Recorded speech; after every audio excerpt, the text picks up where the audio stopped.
বেরিয়ে গেছে, বেরিয়ে গেছে, ছিঁড়ে গেছে, দেখেন জাল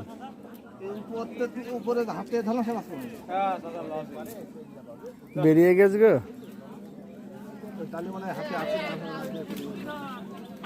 বেশি ফাঁকায়, বেশি ফর্সা জাল।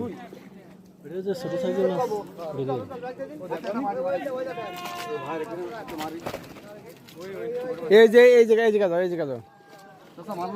হ্যাঁ মারো, সমস্যা নেই, কিন্তু তোমার জাল আমার জাল তো সেম। জুনায়েদ বলছে তোমার জাল আমার, আরে ও পটে পায়ে উঠে যাও, বাই বাই বাই, এই যে ব্যবহার বাদ দিয়ে যাও। হ্যাঁ আর